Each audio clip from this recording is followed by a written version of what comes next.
ಓಂ ಶಾಂತಿ. ಮುರುಳಿಯ ದಿನಾಂಕ 3/5/2024.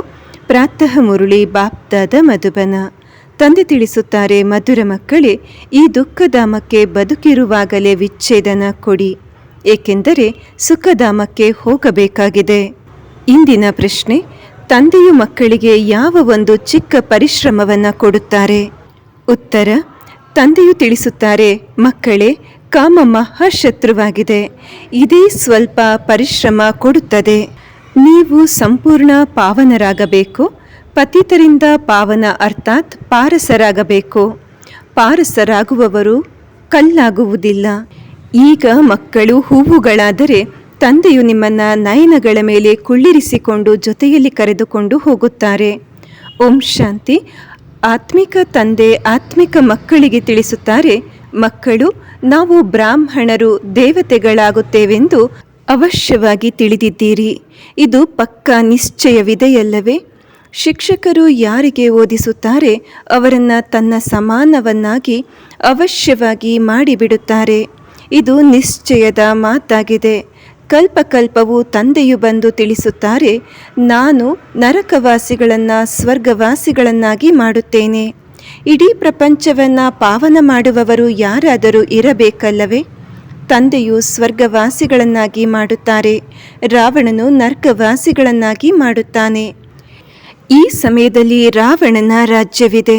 ಸತ್ಯಯುಗದಲ್ಲಿ ರಾಮನ ರಾಜ್ಯವಿರುತ್ತದೆ. ರಾಮರಾಜ್ಯವನ್ನು ಸ್ಥಾಪಿಸುವವರಿರುವಾಗ ರಾವಣನ ರಾಜ್ಯವನ್ನು ಸ್ಥಾಪನೆ ಮಾಡುವವರು ಇರಬೇಕಲ್ಲವೇ? ಭಗವಂತನಿಗೆ ರಾಮನೆಂದು ಕರೆಯಲಾಗುತ್ತದೆ. ಭಗವಂತ ಹೊಸ ಪ್ರಪಂಚವನ್ನು ಸ್ಥಾಪನೆ ಮಾಡುತ್ತಾರೆ. ಈ ಜ್ಞಾನವು ಬಹಳ ಸಹಜವಾಗಿದೆ, ದೊಡ್ಡ ಮಾತೇನಿಲ್ಲ. ಆದರೆ ಈ ರೀತಿ ಕಲ್ಲು ಬುದ್ಧಿ ಉಳ್ಳವರಾಗಿ ಬಿಟ್ಟಿದ್ದಾರೆ ಮತ್ತು ಪಾರಸ ಬುದ್ಧಿ ಉಳ್ಳವರಾಗಲು ಅಸಂಭವವೆಂದು ತಿಳಿಯುತ್ತಾರೆ. ನರಕವಾಸಿಗಳಿಂದ ಸ್ವರ್ಗವಾಸಿಗಳಾಗಲು ಬಹಳ ಕಷ್ಟಪಡುತ್ತಾರೆ, ಏಕೆಂದರೆ ಮಾಯೆಯ ಪ್ರಭಾವವಿದೆ. 50-100 ಅಂತಸ್ತಿನ ಎಷ್ಟು ದೊಡ್ಡ ದೊಡ್ಡ ಮನೆಗಳನ್ನು ಕಟ್ಟುತ್ತಾರೆ. ಸ್ವರ್ಗದಲ್ಲಿ ಇಷ್ಟೊಂದು ಅಂತಸ್ತಿನ ಮನೆಗಳನ್ನು ಕಟ್ಟುವುದಿಲ್ಲ. ವರ್ತಮಾನದಲ್ಲಿ ಇಲ್ಲಿಯೂ ಮಾಡುತ್ತಾರೆ. ಸತ್ಯಯುಗದಲ್ಲಿ ಇಲ್ಲಿ ಮಾಡುವಂತಹ ಮನೆಗಳನ್ನು ಕಟ್ಟುವುದಿಲ್ಲವೆಂದು ನೀವು ತಿಳಿದಿದ್ದೀರಿ. ಸ್ವಯಂ ತಂದೆಯು ತಿಳಿಸುತ್ತಾರೆ, ಇಷ್ಟೊಂದು ದೊಡ್ಡ ವೃಕ್ಷ ವಿಶ್ವದಲ್ಲಿರುವಾಗ ಅಲ್ಲಿ ಇಷ್ಟೆಲ್ಲ ಅಂತಸ್ತುಗಳನ್ನು ಕಟ್ಟುವ ಅವಶ್ಯಕತೆ ಇರುವುದಿಲ್ಲ. ವಿಸ್ತಾರವಾದ ಭೂಮಿ ಇರುತ್ತದೆ. ಇಲ್ಲಿ ಖಾಲಿಯಾದ ಜಮೀನು ಇಲ್ಲದಂತಾಗಿದೆ. ಆದ್ದರಿಂದ ಜಮೀನಿನ ಬೆಲೆ ಎಷ್ಟೊಂದು ಹೆಚ್ಚಾಗಿದೆ. ಅಲ್ಲಂತೂ ಜಮೀನಿಗೆ ಬೆಲೆ ಕಟ್ಟುವ ಅವಶ್ಯಕತೆ ಇಲ್ಲ. ಮುನ್ಸಿಪಾಲ್ಟಿಯ ತೆರಿಗೆ ಮೊದಲಾದವುಗಳು ಇರುವುದಿಲ್ಲ. ಯಾರಿಗೆ ಎಷ್ಟು ಜಮೀನು ಬೇಕೋ ಅಷ್ಟು ತೆಗೆದುಕೊಳ್ಳಬಹುದು. ಅಲ್ಲಿ ಕೇವಲ ಒಬ್ಬ ತಂದೆಯ ಜ್ಞಾನದಿಂದ ನಿಮಗೆ ಬಹಳ ಸುಖ ಸಿಕ್ಕಿಬಿಡುತ್ತದೆ. ಮನುಷ್ಯರು 100 ಅಂತಸ್ತಿನ ಮನೆಗಳನ್ನು ಕಟ್ಟುವಾಗ ಅದಕ್ಕೂ ಸಹ ಬಹಳ ಖರ್ಚಾಗುತ್ತದೆ. ಅಲ್ಲಿ ಖರ್ಚಿನ ಮಾತೇ ಇಲ್ಲ. ಅಪಾರ ಧನವಿರುತ್ತದೆ. ಧನಕ್ಕೆ ಬೆಲೆ ಇರುವುದಿಲ್ಲ. ಹೆಚ್ಚು ಹಣವಿದ್ದರೆ ಏನು ಮಾಡುತ್ತಾರೆ? ಚಿನ್ನ, ವಜ್ರ, ವೈಡೂರ್ಯ, ಮುತ್ತುಗಳಿಂದ ಮಹಲುಗಳನ್ನು ಕಟ್ಟುತ್ತಾರೆ. ಈಗ ನೀವು ಮಕ್ಕಳಿಗೆ ಎಷ್ಟೊಂದು ತಿಳುವಳಿಕೆ ಸಿಕ್ಕಿದೆ. ತಿಳುವಳಿಕೆ ಹಾಗೂ ತಿಳುವಳಿಕೆ ಇಲ್ಲದ ಮಾತಾಗಿದೆ. ಸತೋ ಬುದ್ಧಿ ಹಾಗೂ ತಮೋ ಬುದ್ಧಿ. ಸತೋ ಪ್ರಧಾನ ಸ್ವರ್ಗದ ಮಾಲೀಕರು, ತಮೋಗುಣಿ ನರಕದ ಮಾಲೀಕರು. ಇದು ಸ್ವರ್ಗವಲ್ಲ, ಇದು ರೌರವ ನರಕವಾಗಿದೆ. ಬಹಳ ದುಃಖಿಗಳಾಗಿರುವ ಕಾರಣ ಭಗವಂತನನ್ನು ಕರೆಯುತ್ತಾರೆ ಮತ್ತೆ ಮರೆತು ಹೋಗುತ್ತಾರೆ. ಏತಕ್ಕಾಗಿ ಎಷ್ಟೊಂದು ಸಮ್ಮೇಳನಗಳನ್ನು ಮಾಡುತ್ತಾ ಕಷ್ಟಪಡುತ್ತಾರೆ. ಆದರೆ ಇವರು ಪರಸ್ಪರ ಒಂದಾಗಲು ಸಾಧ್ಯವಿಲ್ಲ. ಈಗ ಇಡೀ ವೃಕ್ಷ ನಿಸ್ಸಾರವಾಗಿದೆ ಮತ್ತೆ ಅದೇ ಹೊಸದಾಗುತ್ತದೆ. ಇದೇ ಕಲಿಯುಗವು ಸತ್ಯಯುಗ ಹೇಗಾಗುತ್ತದೆ ಎಂದು ನೀವು ತಿಳಿದಿದ್ದೀರಿ. ಈ ಜ್ಞಾನವನ್ನು ತಂದೆಯು ಮಾತ್ರ ಈಗ ನಿಮಗೆ ತಿಳಿಸುತ್ತಾರೆ. ಸತ್ಯಯುಗಿ ನಿವಾಸಿಗಳೇ ಕಲಿಯುಗಿ ನಿವಾಸಿಗಳಾಗುತ್ತಾರೆ. ನಂತರ ನೀವು ಸಂಗಮಯುಗಿ ನಿವಾಸಿಗಳಾಗಿ ನಂತರ ಸತ್ಯುಗಿ ನಿವಾಸಿಗಳಾಗುತ್ತೀರಿ. ಇಷ್ಟೊಂದು ಜನ ಸತ್ಯಯುಗಕ್ಕೆ ಹೋಗುತ್ತಾರೆಯೇ ಎಂದು ಕೇಳುತ್ತಾರೆ. ಹೋಗುವುದಿಲ್ಲ. ಯಾರು ಸತ್ಯನಾರಾಯಣನ ಕಥೆಯನ್ನು ಕೇಳುತ್ತಾರೆಯೋ ಅವರೇ ಸ್ವರ್ಗಕ್ಕೆ ಹೋಗುತ್ತಾರೆ.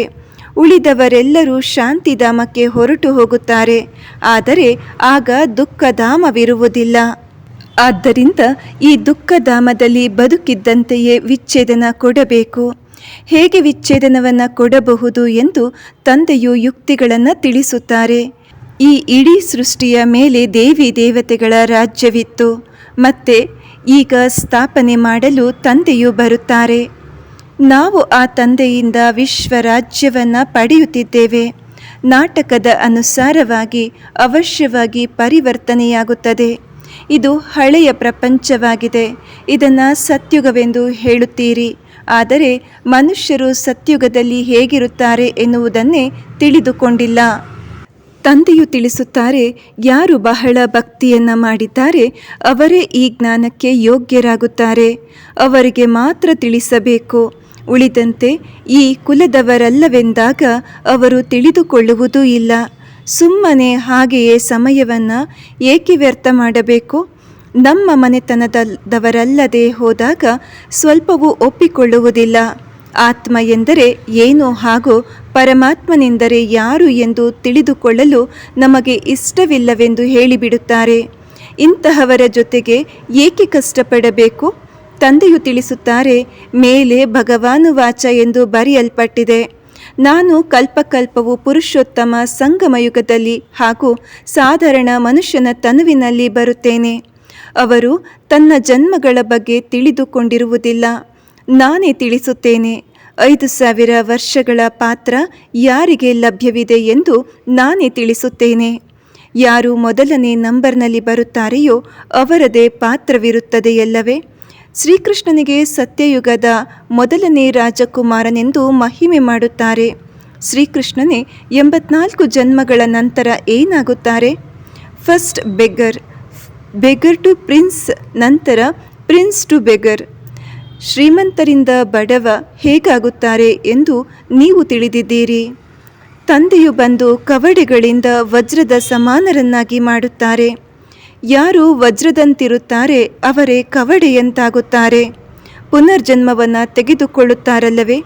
ಎಲ್ಲದಕ್ಕಿಂತ ಹೆಚ್ಚು ಜನ್ಮಗಳನ್ನು ಯಾರು ತೆಗೆದುಕೊಳ್ಳುತ್ತಾರೆ?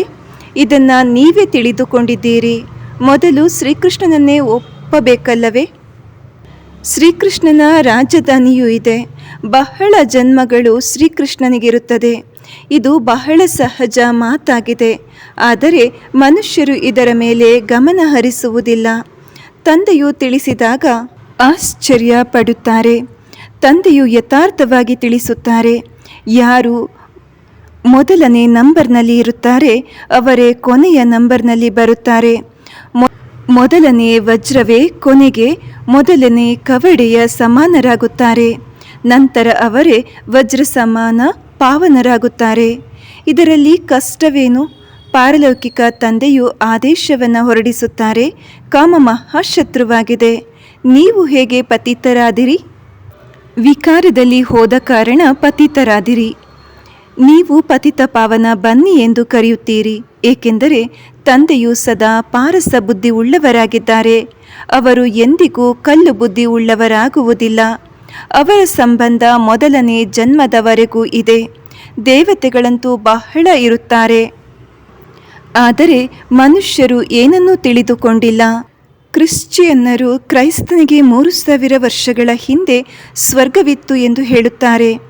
ಅವರು ಕೊನೆಯಲ್ಲಿ ಬಂದಿರುವ ಕಾರಣ ಅವರಲ್ಲಿ ಶಕ್ತಿ ಇದೆ. ಅವರಿಂದ ಎಲ್ಲರೂ ಕಲಿಯಲು ಹೋಗುತ್ತಾರೆ. ಏಕೆಂದರೆ ಅವರಿಗಿನ್ನೂ ಸ್ವಚ್ಛ ಬುದ್ಧಿ ಇದೆ. ಅವರೇ ಹೆಚ್ಚು ವೃದ್ಧಿಯಾಗುತ್ತಾರೆ. ಸತೋ ರಜೋ ತಮೋವಿನಲ್ಲಿ ಬರುತ್ತಾರೆ. ನಿಮಗೆ ಗೊತ್ತಿದೆ, ಎಲ್ಲವನ್ನ ವಿದೇಶದಿಂದ ಕಲಿತುಕೊಳ್ಳುತ್ತಾರೆ.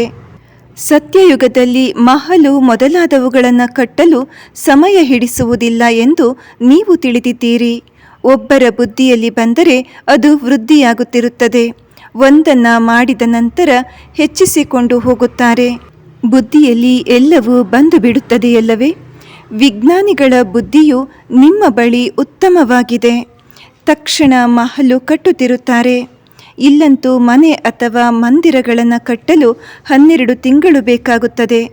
ಆದರೆ ಅಲ್ಲಿಯ ಇಂಜಿನಿಯರ್ ಮೊದಲಾದವರು ಬಹಳ ಬುದ್ಧಿವಂತರಾಗಿರುತ್ತಾರೆ. ಅದು ಸ್ವರ್ಣಿಮ ಯುಗವಾಗಿರುತ್ತದೆ. ಅಲ್ಲಿ ಕಲ್ಲುಗಳಿರುವುದೇ ಇಲ್ಲ. ನೀವಿಲ್ಲಿ ಕುಳಿತು ಯೋಚಿಸಬಹುದು, ನಾವು ಈ ಹಳೆಯ ಶರೀರವನ್ನು ಬಿಡುತ್ತೇವೆ, ಮತ್ತೆ ಮನೆಗೆ ಹೋಗಿ ನಂತರ ಹಿಂತಿರುಗಿ ಯೋಗ ಬಲದಿಂದ ಸತ್ಯಯುಗದಲ್ಲಿ ಜನ್ಮ ಪಡೆಯುತ್ತೇವೆ. ಮಕ್ಕಳಿಗೆ ಏಕೆ ಖುಷಿಯಾಗುವುದಿಲ್ಲ? ಏಕೆ ವಿಚಾರ ನಡೆಯುವುದಿಲ್ಲ? ಯಾರು ಉತ್ತಮ ಸೇವಾದಾರಿ ಮಕ್ಕಳಿರುತ್ತಾರೆ ಅವರಿಗೆ ಅವಶ್ಯವಾಗಿ ಚಿಂತನೆ ನಡೆಯುತ್ತದೆ. ಹೇಗೆ LLB ಓದಿ ಉತ್ತೀರ್ಣರಾದರೆ ಅವರ ಬುದ್ಧಿಯಲ್ಲಿ ಏನೇನು ಮುಂದೆ ಮಾಡಬೇಕು ಎಂದು ವಿಚಾರ ನಡೆಯುತ್ತಿರುತ್ತದೆ. ನೀವು ಸಹ ಶರೀರವನ್ನು ಬಿಟ್ಟು ಹೋಗಿ ದೇವತೆಗಳಾಗುತ್ತೇವೆ ಎಂದು ತಿಳಿದುಕೊಂಡಿದ್ದೀರಿ. ನೆನಪಿನಿಂದ ನಿಮ್ಮ ಆಯಸ್ಸು ವೃದ್ಧಿಯಾಗುತ್ತದೆ. ಈಗ ಬೇಹದ್ದಿನ ತಂದೆಗೆ ಮಕ್ಕಳಾಗಿದ್ದೀರಿ. ಈ ಸ್ಥಾನ ಬಹಳ ಶ್ರೇಷ್ಠವಾಗಿದೆ. ನೀವು ಈಶ್ವರಿಯ ಪರಿವಾರದವರಾಗಿದ್ದೀರಿ. ಅವರಿಗೆ ಬೇರೆ ಯಾವುದೇ ಸಂಬಂಧವೂ ಇರುವುದಿಲ್ಲ. ಸಹೋದರ ಸಹೋದರಿಗಿಂತಲೂ ಶ್ರೇಷ್ಠ ಸ್ಥಿತಿಯಲ್ಲಿ ಏರಿಸಿದ್ದಾರೆ. ಸಹೋದರ ಸಹೋದರರೆಂದು ತಿಳಿದುಕೊಳ್ಳುವ ಅಭ್ಯಾಸವನ್ನು ಮಾಡಬೇಕು. ಸಹೋದರನ ನಿವಾಸ ಎಲ್ಲಿದೆ? ಈ ಭೃಕುಟಿ ಸಿಂಹಾಸನದಲ್ಲಿ ಅಕಾಲ ಆತ್ಮವಿರುತ್ತದೆ. ಸರ್ವ ಆತ್ಮಗಳ ಈ ಸಿಂಹಾಸನವು ಹಾಳಾಗಿದೆ. ಎಲ್ಲದಕ್ಕಿಂತ ಹೆಚ್ಚಾಗಿ ನಿಮ್ಮ ಸಿಂಹಾಸನವು ಅಂದರೆ ಶರೀರರೂಪಿ ಸಿಂಹಾಸನವು ಹಾಳಾಗಿ ಬಿಟ್ಟಿದೆ. ಆತ್ಮವು ಈ ಸಿಂಹಾಸನದಲ್ಲಿ ವಿರಾಜಮಾನವಾಗಿರುತ್ತದೆ. ಭೃಕುಟಿಯ ಮಧ್ಯದಲ್ಲಿ ಏನಿದೆ? ಇದು ಬುದ್ಧಿಯಿಂದ ತಿಳಿದುಕೊಳ್ಳುವ ಮಾತುಗಳಾಗಿವೆ. ಆತ್ಮವು ಅವಶ್ಯವಾಗಿ ಸೂಕ್ಷ್ಮವಾಗಿದೆ, ನಕ್ಷತ್ರದಂತಿದೆ. ನಾನು ಬಿಂದುವಾಗಿದ್ದೇನೆಂದು ತಂದೆಯು ತಿಳಿಸುತ್ತಾರೆ. ನಾನು ನಿಮಗಿಂತ ಗಾತ್ರದಲ್ಲಿ ದೊಡ್ಡದಾಗಿದ್ದೇನೆಯೇ? ನಾನು ಶಿವತಂದೆಯ ಸಂತಾನರಾಗಿದ್ದೇನೆಂದು ನೀವೀಗ ತಿಳಿದಿದ್ದೀರಿ. ಈಗ ತಂದೆಯಿಂದ ಆಸ್ತಿಯನ್ನು ತೆಗೆದುಕೊಳ್ಳಬೇಕು. ಆದ್ದರಿಂದ ತಮ್ಮನ್ನು ಸಹೋದರ ಆತ್ಮನೆಂದು ತಿಳಿಯಿರಿ. ತಂದೆಯು ನಿಮಗೆ ಸನ್ಮುಖದಲ್ಲಿ ಓದಿಸುತ್ತಿದ್ದಾರೆ. ಮುಂದೆ ಹೋದಂತೆ ಇನ್ನೂ ಆಕರ್ಷಣೆಯಾಗುತ್ತಾ ಹೋಗುತ್ತದೆ. ಈ ವಿಘ್ನಗಳು ನಾಟಕದ ಅನುಸಾರ ಬೀಳುತ್ತಲೇ ಇರುತ್ತದೆ. ಈಗ ತಂದೆಯು ತಿಳಿಸುತ್ತಾರೆ, ನೀವು ಪತಿತರಾಗಬಾರದು. ಇದು ನನ್ನ ಆದೇಶವಾಗಿದೆ. ಈಗ ಇನ್ನೂ ತಮೋ ಪ್ರಧಾನರಾಗಿ ಬಿಟ್ಟಿದ್ದಾರೆ. ವಿಕಾರವಿಲ್ಲದೆ ಇರುವುದೇ ಇಲ್ಲ. ಮದ್ಯಪಾನ ಸೇವಿಸಬಾರದೆಂದು ಸರ್ಕಾರವು ಹೇಳುತ್ತದೆ. ಆದರೆ ಕೆಲವರು ಮದ್ಯಪಾನವನ್ನು ಬಿಡುವುದೇ ಇಲ್ಲ. ಮತ್ತೆ ಅಂತಹವರಿಗೆ ಮದ್ಯಪಾನವನ್ನು ಕುಡಿಸಿ ಆದೇಶವನ್ನು ಕೊಡುತ್ತಾರೆ. ಇಂತಹ ಸ್ಥಾನದಲ್ಲಿ ಹೋಗಿ ಬಾಂಬ್ ಸಹಿತವಾಗಿ ಬಿದ್ದುಬಿಡಿ ಎಂದು. ಆಗ ಎಷ್ಟೊಂದು ನಷ್ಟವಾಗುತ್ತದೆ. ನೀವಿಲ್ಲಿ ಕುಳಿತ ಕಡೆಯಲ್ಲಿಯೇ ವಿಶ್ವದ ಮಾಲೀಕರಾಗುತ್ತೀರಿ. ಅವರು ಅಲ್ಲಿ ಕುಳಿತ ಕಡೆ ಇಡೀ ವಿಶ್ವದ ವಿನಾಶ ಮಾಡಲು ಬಾಂಬ್ಸ್ಗಳನ್ನು ಹಾಕುತ್ತಾರೆ. ಹೇಗೆ ನೀವಿಲ್ಲಿ ಕುಳಿತ ಕಡೆ ವಿಶ್ವದ ಮಾಲೀಕರಾಗಿ ಬಿಡುತ್ತೀರಿ ಅಂದಾಗ ಹೇಗಾದರೂ ಮಾಡಿ ತಂದೆಯನ್ನು ನೆನಪು ಮಾಡಬೇಕು. ಇಲ್ಲಿ ಹಠಯೋಗ ಮಾಡುವ, ಆಸನ ಮಾಡುವ ಅವಶ್ಯಕತೆ ಇಲ್ಲ. ತಂದೆಯು ಯಾವುದೇ ಕಷ್ಟವನ್ನು ಕೊಡುವುದಿಲ್ಲ. ಹೇಗಾದರೂ ಕುಳಿತುಕೊಳ್ಳಿ. ನಾವು ಅತಿ ಪ್ರಿಯ ತಂದೆಗೆ ಮಕ್ಕಳಾಗಿದ್ದೇವೆಂದು ನೆನಪಿನಲ್ಲಿರಿ. ಬೆಣ್ಣೆಯಲ್ಲಿ ಕೂದಲನ್ನು ತೆಗೆದಂತೆ ನಿಮಗೆ ಆಸ್ತಿಯು ಸಿಗುತ್ತದೆ. ಸೆಕೆಂಡ್ನಲ್ಲಿ ಜೀವನ್ಮುಕ್ತಿ. ಎಲ್ಲಿಯೇ ಕುಳಿತುಕೊಳ್ಳಿ, ತಿರುಗಾಡಿ, ಆದರೆ ತಂದೆಯನ್ನು ನೆನಪು ಮಾಡಬೇಕು. ಪವಿತ್ರರಾಗದೆ ಹೋದರೆ ಮನೆಗೆ ಹೇಗೆ ಹೋಗುತ್ತೀರಿ? ಪವಿತ್ರರಾಗದಿದ್ದರೆ ಶಿಕ್ಷೆಯನ್ನು ಅನುಭವಿಸಬೇಕಾಗುತ್ತದೆ. ಯಾವಾಗ ಧರ್ಮರಾಜನ ಬಳಿ ಹೋಗುವಿರೋ ಆಗ ಎಲ್ಲರ ಲೆಕ್ಕಾಚಾರ ಚೊಕ್ತು ಆಗುತ್ತದೆ. ಎಷ್ಟು ಪವಿತ್ರರಾಗುತ್ತೀರಿ ಅಷ್ಟು ಶ್ರೇಷ್ಠ ಪದವಿಯನ್ನು ಪಡೆಯುತ್ತೀರಿ. ಅಪವಿತ್ರರಾದರೆ ಒಣ ರೊಟ್ಟಿಯನ್ನು ತಿನ್ನಬೇಕಾಗುತ್ತದೆ. ಎಷ್ಟೆಷ್ಟು ತಂದೆಯನ್ನು ನೆನಪು ಮಾಡುತ್ತೀರಿ ಅಷ್ಟು ಪಾಪ ಭಸ್ಮವಾಗುತ್ತದೆ. ಇದರಲ್ಲಿ ಖರ್ಚು ಮುಂತಾದವುಗಳ ಮಾತಿಲ್ಲ. ಬಲೆ ಮನೆಯಲ್ಲಿಯೇ ಕುಳಿತುಕೊಳ್ಳಿ, ಆದರೆ ತಂದೆಯಿಂದ ಮಂತ್ರವನ್ನು ಪಡೆಯಿರಿ. ಈ ಮನ್ಮನಾಭವ ಮಾಯೆಯನ್ನು ವಶ ಮಾಡಿಕೊಳ್ಳುವಂತಹ ಮಂತ್ರವಾಗಿದೆ. ಈ ಮಂತ್ರವು ಸಿಕ್ಕಿದ ನಂತರ ನೀವು ಮನೆಗೆ ಹೋಗಬಹುದು. ಮುಖದಿಂದ ಏನು ಹೇಳಬಾರದು. ತಂದೆ ಹಾಗೂ ಆಸ್ತಿಯನ್ನು ನೆನಪು ಮಾಡಿ. ನಿಮಗೆ ತಿಳಿದಿದೆ, ತಂದೆಯನ್ನು ನೆನಪು ಮಾಡುವುದರಿಂದ ಪಾಪವು ನಾಶವಾಗಿ ಬಿಡುತ್ತದೆ. ಬ್ರಹ್ಮ ತಂದೆಯು ತಮ್ಮ ಅನುಭವವನ್ನು ತಿಳಿಸುತ್ತಾರೆ. ನಾನು ಊಟ ಮಾಡಲು ಕುಳಿತುಕೊಳ್ಳುತ್ತೇನೆ.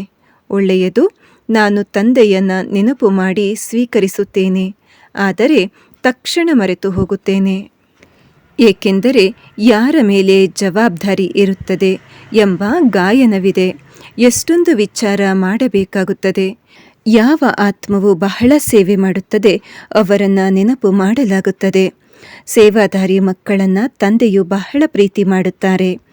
ಈ ಬ್ರಹ್ಮ ಬಾಬರವರ ಶರೀರದಲ್ಲಿ ಆತ್ಮವು ವಿರಾಜಮಾನವಾಗಿದೆ.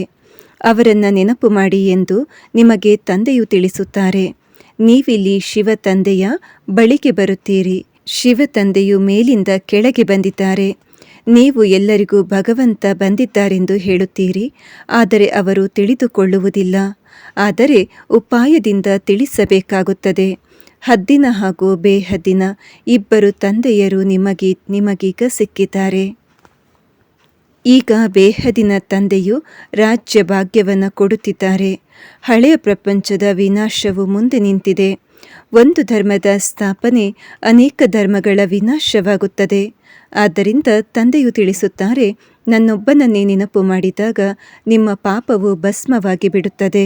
ಇದು ಯೋಗ ಅಗ್ನಿಯಾಗಿದೆ. ಇದರಿಂದ ನೀವು ತಮೋಪ್ರಧಾನರಿಂದ ಸತೋಪ್ರಧಾನರಾಗಿ ಬಿಡುತ್ತೀರಿ. ಈ ವಿಧಿಯನ್ನು ತಂದೆಯೇ ತಿಳಿಸುತ್ತಾರೆ. ನೀವು ಮಕ್ಕಳು ತಿಳಿದುಕೊಂಡಿದ್ದೀರಿ, ತಂದೆಯು ಎಲ್ಲರನ್ನ ಹೂವುಗಳನ್ನಾಗಿ ಮಾಡಿ ತನ್ನ ನಯನಗಳ ಮೇಲೆ ಕೂರಿಸಿಕೊಂಡು ಕರೆದುಕೊಂಡು ಹೋಗುತ್ತಾರೆ. ಯಾವ ನಯನ? ಜ್ಞಾನದ ನಯನ. ಆತ್ಮಗಳನ್ನು ಕರೆದುಕೊಂಡು ಒಯ್ಯುತ್ತಾರೆ. ಅವಶ್ಯವಾಗಿ ಹೋಗಬೇಕೆಂದು ನೀವು ತಿಳಿದಿದ್ದೀರಿ. ಆದ್ದರಿಂದ ಹೋಗುವುದಕ್ಕೆ ಮುಂಚೆ ತಂದೆಯಿಂದ ಆಸ್ತಿಯನ್ನು ಏಕೆ ತೆಗೆದುಕೊಳ್ಳಬಾರದು? ಇದು ಬಹಳ ದೊಡ್ಡ ಸಂಪಾದನೆಯಾಗಿದೆ. ಒಂದು ವೇಳೆ ಮರೆತು ಬಿಡುತ್ತೀರೆಂದರೆ ಬಹಳ ನಷ್ಟವಾಗುತ್ತದೆ. ಆದ್ದರಿಂದ ಪಕ್ಕಾ ವ್ಯಾಪಾರಿಗಳಾಗಿ ತಂದೆಯನ್ನು ನೆನಪು ಮಾಡುವುದರಿಂದ ಆತ್ಮವು ಪವಿತ್ರವಾಗುತ್ತದೆ. ನಂತರ ಒಂದು ಶರೀರವನ್ನು ಬಿಟ್ಟು ಮತ್ತೊಂದು ಶರೀರವನ್ನು ತೆಗೆದುಕೊಳ್ಳುತ್ತೀರಿ. ಆದ್ದರಿಂದ ತಂದೆಯು ತಿಳಿಸುತ್ತಾರೆ, ಮಧುರಾತಿ ಮಧುರ ಮಕ್ಕಳೇ, ಆತ್ಮ ಅಭಿಮಾನಿಗಳಾಗಿ ಈ ಅಭ್ಯಾಸವನ್ನು ಪಕ್ಕಾ ಮಾಡಿಕೊಳ್ಳಿ. ತಮ್ಮನ್ನು ಆತ್ಮನೆಂದು ತಿಳಿದು ತಂದೆಯಿಂದ ಓದುತ್ತಿದ್ದರೆ ನಿಮ್ಮ ಹಡಗು ಪಾರಾಗಿ ಬಿಡುತ್ತದೆ. ನೀವು ಶಿವಾಲಯದಲ್ಲಿ ಹೋಗಿಬಿಡುತ್ತೀರಿ. ಚಂದ್ರಕಾಂತ ವೇದಾಂತದಲ್ಲಿ ಈ ಕಥೆಯಿದೆ. ಹಡಗು ಹೇಗೆ ನಡೆಯುತ್ತದೆ?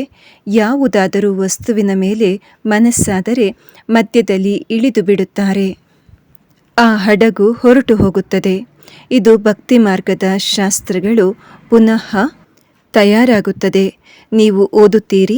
ನಂತರ ತಂದೆಯು ಬಂದಾಗ ನೀವು ಎಲ್ಲರನ್ನ ಬಿಟ್ಟು ಬಿಡುತ್ತೀರಿ. ಅಂದರೆ ಎಲ್ಲ ಗುರುಗಳನ್ನು ಬಿಟ್ಟು ಬಿಡುತ್ತೀರಿ. ತಂದೆಯು ಎಲ್ಲರನ್ನ ಕರೆದುಕೊಂಡು ಹೋಗಲು ಬರುತ್ತಾರೆ. ಭಾರತದ ಉತ್ಥಾನ ಮತ್ತು ಪತನ ಹೇಗಾಗುತ್ತದೆ ಎಂದು ಎಷ್ಟೊಂದು ಸ್ಪಷ್ಟವಾಗಿ ತಿಳಿಸಿದ್ದಾರೆ. ಇದೇ ಭಾರತವು ಪತಿತ ಹಾಗೂ ಪಾವನವಾಗುತ್ತದೆ. ಬ್ರಹ್ಮ ಸು ವಿಷ್ಣು, ವಿಷ್ಣು ಸು ಬ್ರಹ್ಮ ಒಬ್ಬರೇ ಆಗುವುದಿಲ್ಲ. ಇದೆಲ್ಲವೂ ತಿಳುವಳಿಕೆಯ ಮಾತಾಗಿದೆ. ಕೃಷ್ಣನದು ಶ್ಯಾಮ ಸುಂದರನೆಂಬ ಮಾತಿದೆ. ಸ್ವರ್ಗಕ್ಕೆ ಹೋದಾಗ ನರಕವನ್ನು ಕಾಲಿನಿಂದ ಒದೆಯುತ್ತಾನೆ. ಇದು ಚಿತ್ರದಲ್ಲಿ ಸ್ಪಷ್ಟವಾಗಿದೆ. ನಿಮ್ಮದೇ ರಾಜ್ಯ ಭಾಗ್ಯದ ಚಿತ್ರ ಮಾಡಿಸಲಾಗುತ್ತದೆ. ಒಳ್ಳೆಯದು. ಮಧುರತೆ ಮಧುರ ಅಗಲಿ ಹೋಗಿ ಮರಳಿ ಸಿಕ್ಕಿರುವ ಮಕ್ಕಳ ಪ್ರತಿ ಮಾತ್ಪಿತಾ ಬಾಪ್ದಾದರವರ ನೆನಪು, ಪ್ರೀತಿ ಹಾಗೂ ಸುಪ್ರಭಾತ. ಆತ್ಮಿಕ ಮಕ್ಕಳಿಗೆ ಆತ್ಮಿಕ ತಂದೆಯ ನಮಸ್ತೆ. ಆತ್ಮಿಕ ತಂದೆಗೆ ನಾವು ಆತ್ಮಿಕ ಮಕ್ಕಳು ಮಾಡುವ ಸವಿ ನೆನಪು, ಪ್ರೀತಿ ಹಾಗೂ ನಮಸ್ತೆ. ಧಾರಣೆಗಾಗಿ ಮುಖ್ಯ ಸಾರ. ಫಸ್ಟ್ ಪಾಯಿಂಟ್, ತಂದೆಯ ಆದೇಶವನ್ನು ಪಾಲಿಸುವ ಸಲುವಾಗಿ ನಾನಾತ್ಮ ಸಹೋದರನಾಗಿದ್ದೇನೆ. ಭ್ರುಕುಟಿಯ ಮಧ್ಯದಲ್ಲಿ ನನ್ನ ನಿವಾಸವಿದೆ. ನಾವು ಬೇಹದಿನ ತಂದೆಗೆ ಮಕ್ಕಳಾಗಿದ್ದೇವೆ. ಇದು ನಮ್ಮ ಈಶ್ವರಿಯ ಪರಿವಾರವಾಗಿದೆ. ಈ ಸ್ಮೃತಿಯಲ್ಲಿರಬೇಕು. ದೇಹಿ ಅಭಿಮಾನಿಯಾಗುವ ಅಭ್ಯಾಸ ಮಾಡಬೇಕು. ಸೆಕೆಂಡ್ ಪಾಯಿಂಟ್, ಧರ್ಮರಾಜನ ಶಿಕ್ಷೆಯಿಂದ ಬಿಡುಗಡೆಯಾಗಲು ತಮ್ಮೆಲ್ಲ ಲೆಕ್ಕಾಚಾರವನ್ನು ಸಮಾಪ್ತಿ ಮಾಡಿಕೊಳ್ಳಬೇಕು. ಮಾಯೆಯನ್ನು ವಶಪಡಿಸಿಕೊಳ್ಳುವ ಯಾವ ಮಂತ್ರವು ಸಿಕ್ಕಿದೆ ಅದನ್ನು ನೆನಪಿನಲ್ಲಿಟ್ಟುಕೊಂಡು ಸತೋಪ್ರಧಾನರಾಗಬೇಕು. ಇಂದಿನ ವರದಾನ: ಬಿಂದು ರೂಪದಲ್ಲಿ ಸ್ಥಿತರಾಗಿ ಬೇರೆಯವರಿಗೆ ಡ್ರಾಮಾದ ಬಿಂದುವಿನ ಸ್ಮೃತಿಯನ್ನು ತರಿಸುವಂತಹ ವಿಘ್ನ ವಿನಾಶಕ ಭವ. ವರದಾನದ ವಿಶ್ಲೇಷಣೆ: ಯಾವ ಮಕ್ಕಳು ಯಾವುದೇ ಮಾತಿನಲ್ಲಿ ಪ್ರಶ್ನಾರ್ಥಕ ಚಿಹ್ನೆ ಹಾಕದೆ ಸದಾ ಬಿಂದು ರೂಪದಲ್ಲಿ ಸ್ಥಿತರಾಗಿರುತ್ತಾರೆ, ಎಲ್ಲ ಕಾರ್ಯದಲ್ಲಿಯೂ ಬೇರೆಯವರಿಗೂ ಸಹ ಡ್ರಾಮಾದ ಬಿಂದಿಯನ್ನು ಸ್ಮೃತಿಯಲ್ಲಿ ತರಿಸುತ್ತಾರೆ, ಅವರನ್ನೇ ವಿಘ್ನ ವಿನಾಶಕರು ಎಂದು ಕರೆಯಲಾಗುತ್ತದೆ. ಅವರು ಬೇರೆಯವರನ್ನು ಸಮರ್ಥರನ್ನಾಗಿ ಮಾಡಿ ಸಫಲತೆಯ ಗುರಿಯನ್ನು ಸಮೀಪ ಕರೆತರುತ್ತಾರೆ. ಅವರು ಹದ್ದಿನ ಸಫಲತೆಯ ಪ್ರಾಪ್ತಿಯನ್ನು ನೋಡಿ ಖುಷಿಯಾಗುವುದಿಲ್ಲ, ಬದಲಿಗೆ ಬೇಹದಿನ ಸಫಲತಾ ಮೂರ್ತಿಗಳಾಗಿರುತ್ತಾರೆ. ಸದಾ ಏಕರಸ ಒಂದು ಶ್ರೇಷ್ಠ ಸ್ಥಿತಿಯಲ್ಲಿ ಸ್ಥಿತರಾಗಿರುತ್ತಾರೆ. ಅವರು ತಮ್ಮ ಸಫಲತೆಯ ಸ್ವಸ್ಥಿತಿಯಿಂದ ಅಸಫಲತೆಯನ್ನು ಸಹ ಪರಿವರ್ತನೆ ಮಾಡಿಬಿಡುತ್ತಾರೆ. ಸ್ಲೋಗನ್: ಆಶೀರ್ವಾದವನ್ನು ಪಡೆಯಿರಿ, ಆಶೀರ್ವಾದವನ್ನು ಕೊಡಿ, ಆಗ ಬಹಳ ಶೀಘ್ರವಾಗಿ ಮಾಯಾಜೀತರಾಗಿ ಬಿಡುವಿರಿ. ಒಳ್ಳೆಯದು. ಓಂ ಶಾಂತಿ.